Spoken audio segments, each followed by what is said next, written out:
Hello, and welcome to Beyond Books, where we talk about books from Book of the Month Club and beyond.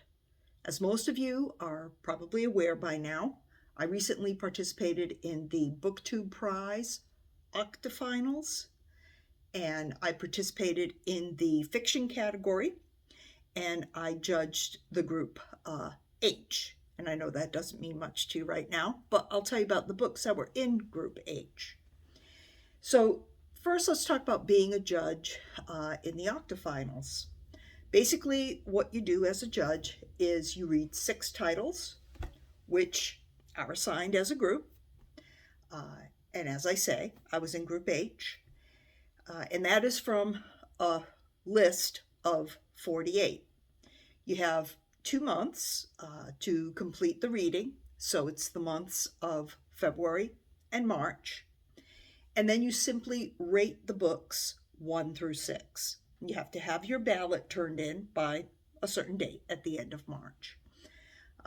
There's a pool of about 250 judges this year who are all reading from these same lists of 48.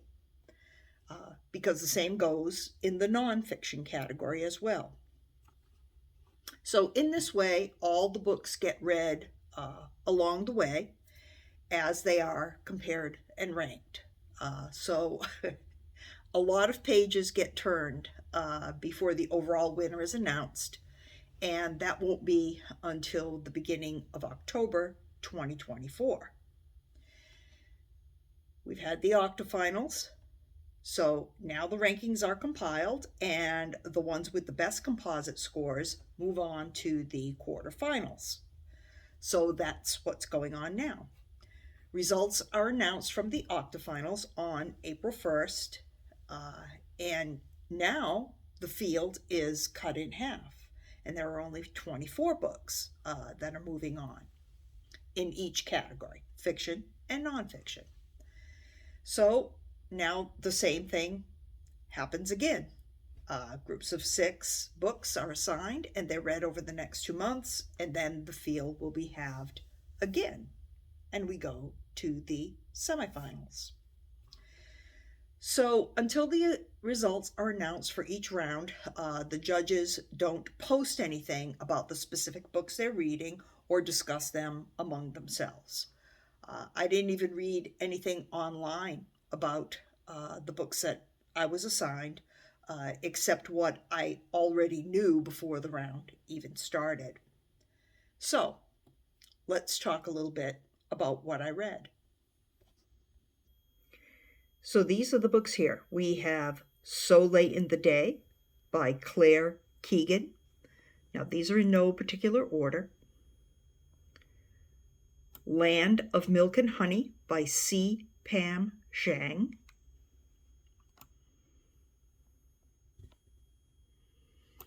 Wellness by Nathan Hill.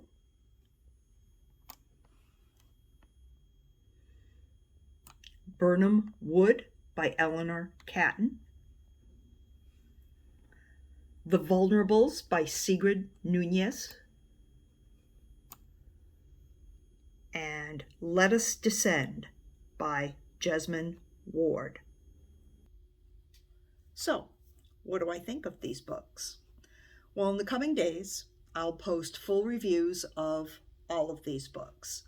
I also have full reviews posted on Goodreads, and those are up now. So if there's one that you're particularly interested in, hearing what I had to say about it, you can visit me there and find out what I thought right away, or you can wait for my video to come out on it. But for now, let's just take a look at my rankings and what the results were. Someone had to be number 6, of course. As I say, we rate them 1 through 6. And so for me, that was Land of Milk and Honey by C. Pam Zhang. It was simply, I guess, not my type of book. I had difficulties with the way the dialogue was notated on the pages, and I could not really identify with the characters at all. I thought the story had some interesting scenes, but overall, just not my cup of tea. So number 5 for me was So Late in the Day. That was The Stories of Men and Women by Claire Keegan. Uh, there's 3 short stories in the book. Um, they were all very short, only approximately 40 pages each. So for me, the last one in the book was the most interesting. It was called Antarctica. Kind of felt like it could actually be developed into something more and probably make for a pretty good book, probably a thriller. But what I didn't like overall is that in the short stories, there was a lot that you were expected as a reader to just kind of accept about the characters without really having a lot of background about them. And maybe that's just the nature of short stories, but yeah, that was not really my cup of tea as well. So then number 4 for me was Burnham Wood. It is a thriller. It was good, and the characters in that I thought were interesting. I felt overall it was maybe a little bit too long, and it would have been better if it were not only a little shorter, but written a little more as a traditional thriller, with the crime taking place at the beginning of the story. It didn't take place until further in, and I don't know, just that's just kind of different for a thriller. So that would have been my criticism regarding that book. So now that leaves my top 3. So basically, these are the ones that I thought should have advanced. So let's start with my number 3. That was The Vulnerables by Sigrid Nunez. It was a shorter length of work. It was, a short book, short story, and it takes place during the pandemic. It was humorous, and I was really glad to see a writer kind of take on that subject matter in a more lighthearted way, to an otherwise kind of, heavy and depressing event. If you're here, then you got through the pandemic. So, good and bad things happened. I know a lot of bad things happened, but, we can find humor in some of that as well. So I'm glad to see that kind of attitude towards the pandemic kind of coming out. So if you're here, you've earned the luxury of maybe a laugh or two. So why not? Number 2 for me was Wellness. Although I felt it was overall a little bit too long, it was a good love story and a very close look at what happens to relationships over time. It's about a couple who gets together in the 90s, the early 90s, and it takes you through 2+ decades of their life together. I like the subject matter and I like the characters, which is why I ranked it as high as I did. So that leaves Let Us Descend as my number 1 choice. I'll warn you now, it's not an easy book to read. The main character is a young enslaved African-American girl in the 1800s, and she is sold from a plantation in North Carolina, and she's forced to walk to New Orleans, chained together with other slaves, so that she can be sold at a very large market that they had there. Parallel to these kind of harsh realities that are happening in the story that she experiences, she also lives a very rich spiritual life. She lives kind of in a spirit world, and she's in touch with different spirits who bring her a wisdom that kind of helps her at times to rise above her circumstances. So now that's my ranking, but which ones actually moved on? So let's take a look at the books that are still in competition for the quarterfinals from this Group H.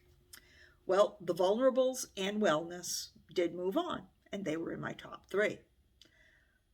The other one, though, was Birnam Wood. So my number 1 choice of Let Us Descend did not advance. However, the other 2, as I say, are from my top 3, and Birnam Wood was my number 4. So not too bad for a noob when you put it all together. This was my first year judging. So it'd be interesting to see how these books fare in the quarterfinals and how far they, eventually get in the competition. So as far as my experience as a judge, let me say that it is fun to do. It is satisfying and it's intriguing. You're really interested in finding out the results. It's just great to be a part of something. It does take a bit of commitment as far as time is concerned. And for this month and next, I have other things that are kind of occupying my time. So I'm choosing to sit out the quarterfinals. But I'm pretty sure that I'll go ahead and put myself into the pool for the semifinals and probably the finals as well. So it's no guarantee that I'll be chosen to participate, but I would like to. So again, check out my full reviews on Goodreads. Watch for my upcoming videos over the next couple of weeks, which will include more in-depth looks at each one of these books. And remember to like, subscribe, give me the thumbs up, hit the notification bell, and let me know in the comments if you've read any of these books, if you want to read any of these books, what you might have thought of them. Are any of the choices surprising to you? Let me know. I always love to hear from you. Thank you very much for watching. Have a great day.